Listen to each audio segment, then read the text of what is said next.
Good afternoon, everyone. The clock is ticking on the expiration of the Affordable Care Act tax credits. In just 30 days, tens of millions of Americans are about to experience dramatically increased health care costs because of the Republican refusal to extend the Affordable Care Act tax credits. From the very beginning of this presidency, Republican control of the House and the Senate, as well as the administration, has been a disaster for the American people. These extremists promised all last year that costs were going to go down on day one. Costs haven't gone down in America. Costs have gone up.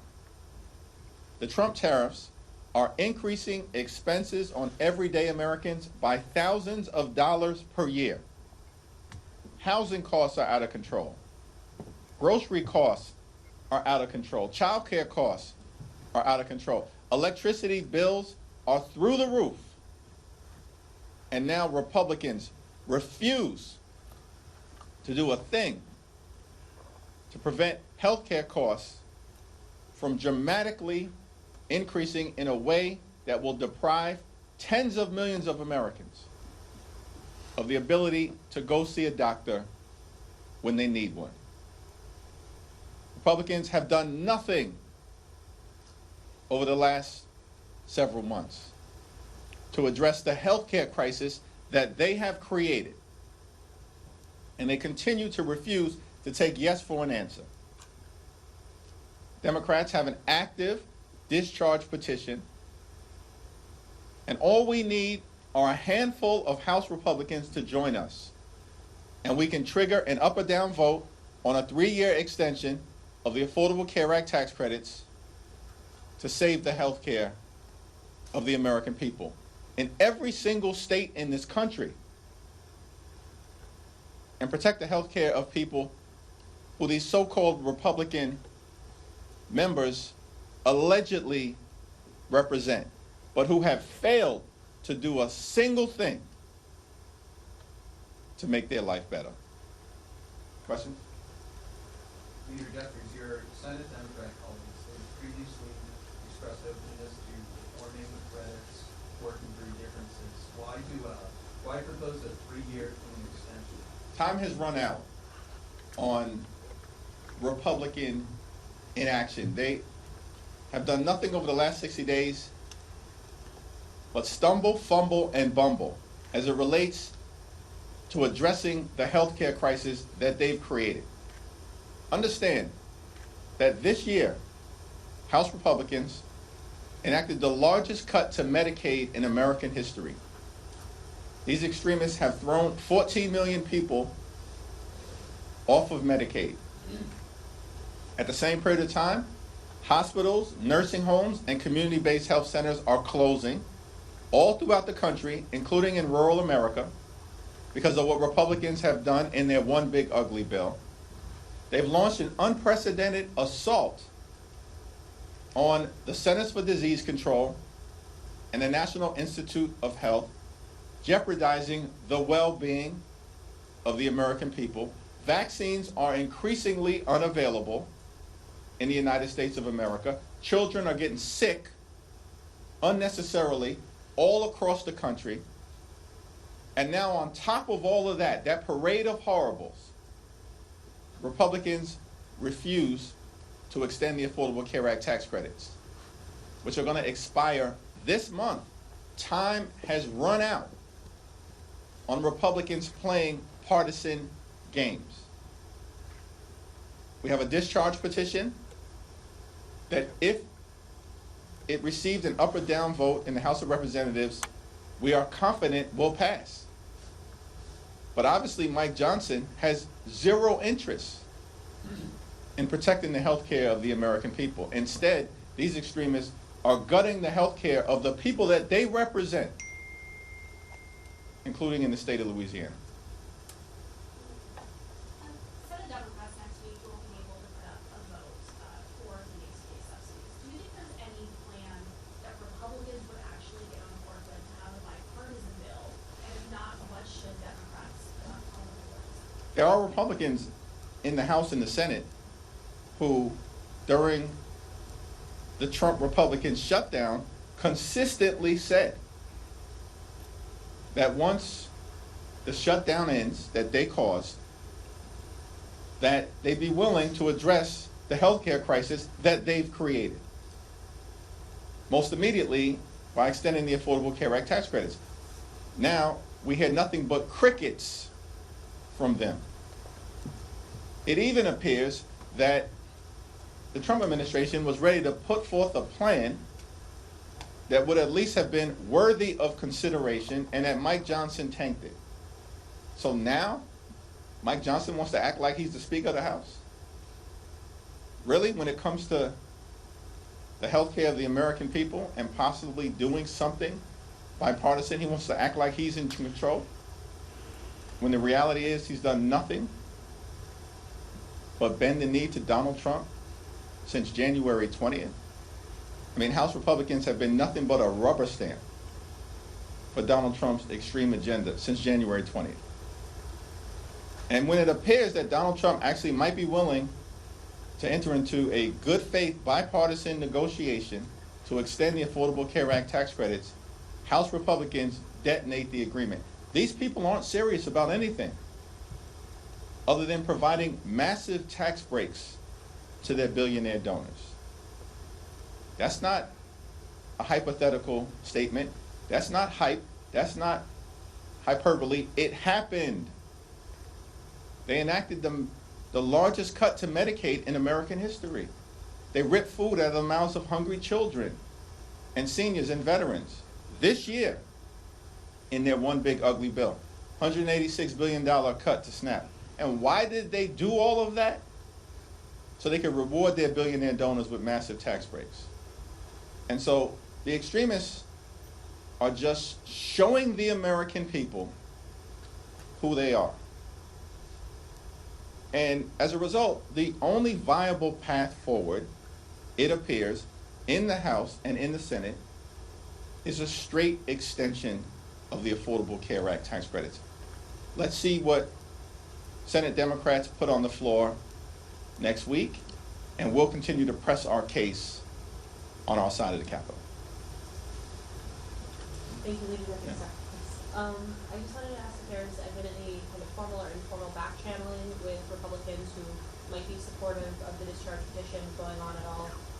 Well, you had 13 Republicans a few weeks ago indicate in a letter that they wrote to Deputy Speaker Mike Johnson that as soon as their shutdown was over, they wanted to address the Affordable Care Act tax credits. But now it's nothing but silence from these people because they're not serious about helping the American people, the hardworking American taxpayers that they purport to represent. This has become painfully obvious to the American people, which is why Republicans are getting wiped out electorally all across the country, as we saw last month. Literally in every single state in the union, destroyed up and down the ballot across the country. Statewide races to local races and everything in between. Because the American people are done with these people. They've been a disaster. They lied about fighting to lower the high cost of living. Instead, they've just jammed their extreme right-wing policies down the throats of the American people who are being hurt as a result. And, you know, our view about the situation, as we've repeatedly said, is that we're open to finding a bipartisan path forward. But the extremists continue to refuse to take yes for an answer. They had an opportunity, right, to accept a very reasonable proposal that Leader Schumer put on the table a few weeks ago, which was a straight one-year extension of the Affordable Care Act tax credits, and then a bipartisan commission to discuss improvements to the health care of the American people over a multi-year period of time. What was objectionable about that? But Republican extremists rejected it because they have no interest in doing anything to make life better for working class Americans, everyday Americans, and hardworking American taxpayers. And that's a shame. Thank you, Mr. Leader. On the discharge petition, is it your expectation that all House Democrats will sign as of today, I believe 212 or 213 have signed? Is it your expectation that all members of the conference will sign it? And following up on the question about back channel conversations, is it your position that the fact that the subsidies expire in 30 days, the urgency that you say, you know, the moment it requires, is that enough for Republicans to sign on, or will it require some proactive conversations on the part of House Democrats to get them to break ranks with leadership and sign on to this effort? Well, there certainly haven't been any leadership conversations because Mike Johnson has zero interest in protecting the health care of the American people, and he's repeatedly made that clear. Now, in terms of whether there are conversations member to member between the House Democratic Caucus and members of the House Republican Conference, there certainly have been some informal conversations led by folks like Tom Suozzi, who has floated a 2-year proposal with some, modest reforms that we'd have to take a look at. But there's no indication that even that proposal has support from House Republican leadership. These people have zero interest in making life better for everyday Americans. And they repeatedly make that clear. They're in the face of the American people about it. Meanwhile, you got Donald Trump issuing reckless pardons, destroying half of the White House, bailing out Argentina, hosting erratically on Thanksgiving. Like, this guy can't even give us a break on Thanksgiving when we're with our families. And the American people have had enough of it. These people have gone way too far. They've broken every single promise that they've had. And so I guess we can always hope that there are a handful of Republicans who will actually do what they said that they would do once their shutdown ended, which is to work with Democrats to find a path forward. But that path right now is an extension of the Affordable Care Act tax credits. I think our discharge petition in record time is now up to about 212, 213. It is my expectation that we will have complete and total unity amongst House Democrats. Thanks. Thanks, Mr. Leader. You just mentioned how Republicans are getting wiped out across the country. We've seen that in past elections. What's your expectation tomorrow in Tennessee? Do you think the Democrat there could potentially pull it off, given the polling that we have seen in recent weeks? Seems to me that it's going to be an unexpectedly close election, a single-digit election. That's shocking. In deep red Tennessee, Mark Green's district. By the way, this is a district literally that Donald Trump just won by 22 points last November. This is not a district that anyone believes should be competitive. No rational person believes this district should be competitive. And yet, it's apparently very competitive. It's going to be a much closer than expected race. Republicans have already lost.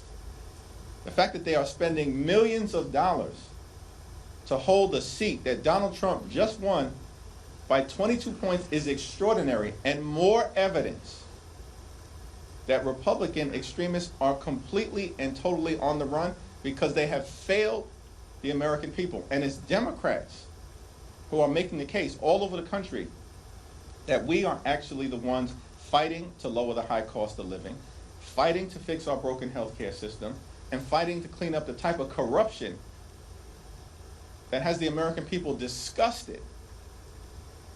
What I don't understand is that Republicans keep doubling and tripling down on their extremism, and it ain't working. They are losing all over the place. Donald Trump's approval rating in the most recent Gallup poll is 36%. 60% of the American people disapprove of this guy. He's a disaster. And now the president and Mike Johnson are holding a rally tonight in Mark Green's district that Trump just won by 22 points because they're scared to death about what could happen? If these people, these extremists, were actually rational, instead of doubling and tripling down on their extremism, continuing to lie to the American people, why don't they just change direction and actually partner with Democrats to solve problems on behalf of the American people? When the Congress convened at the start of the year, we made very clear we'll work with anyone, anytime, any place, new administration, other side of the aisle, to make life better for the American people. But Republicans have refused. They've gone down this my way or the highway approach. And we're not down with that, because we're not going to go along to get along when their policies are hurting the American people. Peter, I wanted to talk to you a little bit about Trump's immigration plan to ban third world citizens. I mean, America, a lot of them are trying to come here to be able to make a better life, and have your thoughts on it. Yeah, our view is that, one, of course, we support the notion of having strong border security. No one ever disputes that. We have a broken immigration system. We need to fix it, but it should be fixed in a comprehensive and bipartisan way. But at the same period of time, we are going to stand up for law-abiding immigrant families and communities who have been under assault by Donald Trump and the so-called Secretary of Homeland Security. They're a disgrace. We're going to stand up for dreamers. We're going to stand up for farm workers and for farmers who have been crushed by Donald Trump's extreme policies. And in this country, it shouldn't be that complicated, that we are both a nation anchored in the rule of law and a nation of immigrants, a gorgeous mosaic of people from all across the world. It's why we're the envy of the world, because that is one of the ingredients in American exceptionalism. And the American people actually don't want us to lose it, which is why even Donald Trump's immigration policies right now are deeply unpopular and underwater. The White House is denying that Secretary Hegseth had anything to do with the double tax strikes on alleged Venezuelan drug boats in the Caribbean. A, do you believe that? And B, if he or any other administration officials are found to have been culpable for any war crimes, do you think that Democrats will take any sort of punitive legislative action against them? The White House is lying, but that's no surprise, because they lie for a living, and the American people know it. It's my understanding that Pete Hegseth, the so-called Secretary of Defense, was absolutely involved. I think he may have even recently acknowledged that, because the facts are incapable of being disputed. And so the question in front of us, and I believe there will be bipartisan investigations in both the House and in the Senate, in order to determine whether war crimes were committed and either U.S. law or international law or both were violated. It's already been crystal clear that Pete Hegseth is the most unqualified Secretary of Defense in American history. I called for him to be terminated months ago, when the Signalgate scandal first broke out. Everybody on Capitol Hill knows he should have never been confirmed. It's a shame. It's because these Senate Republicans, just like House Republicans, are nothing more than puppets for Donald Trump's extreme policies. That's why they put Pete Hegseth into that position when they knew he was woefully unqualified. And now we have real evidence that extrajudicial killings are taking place. That's the stain on America's leadership in the free world, which is why our international standing is plummeting. And of course, the standing of the Republican Party is a complete and total disaster here in the United States of America.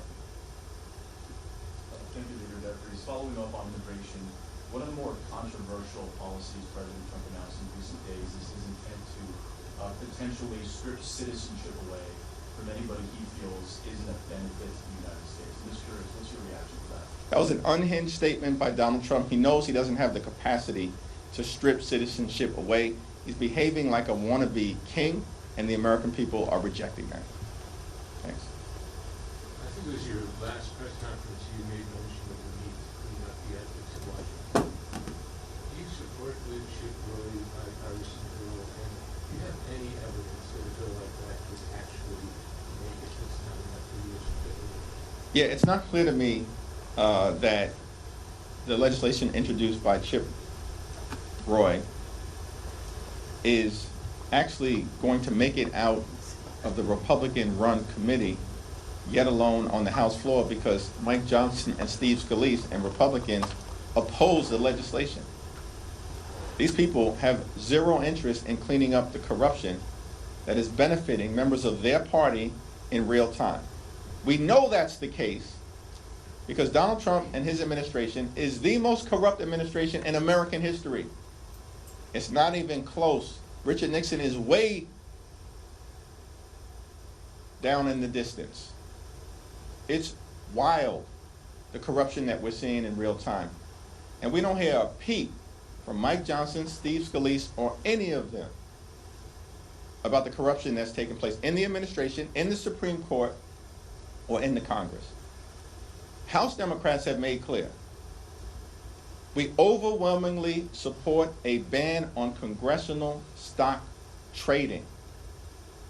And as soon as we can bring a bipartisan bill to the floor, and that may have to wait until we take the gavels back after November of 2026, we plan to do it.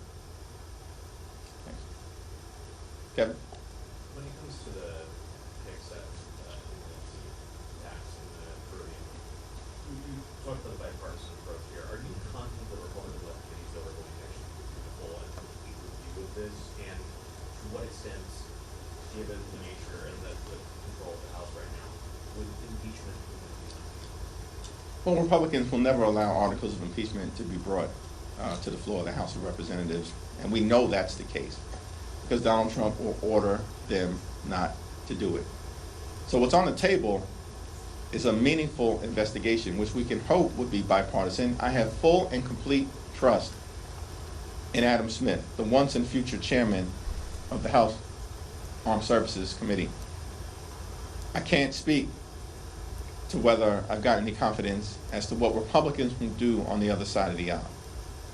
The one thing that should be clear to all of these Republican extremists and sycophants and the people who are either actively involved in corruption, violating the law, engaged in extrajudicial activity, is that the statute of limitations for any crimes being committed now are 5 years. It will extend well beyond the end of the Trump administration. Thank you all.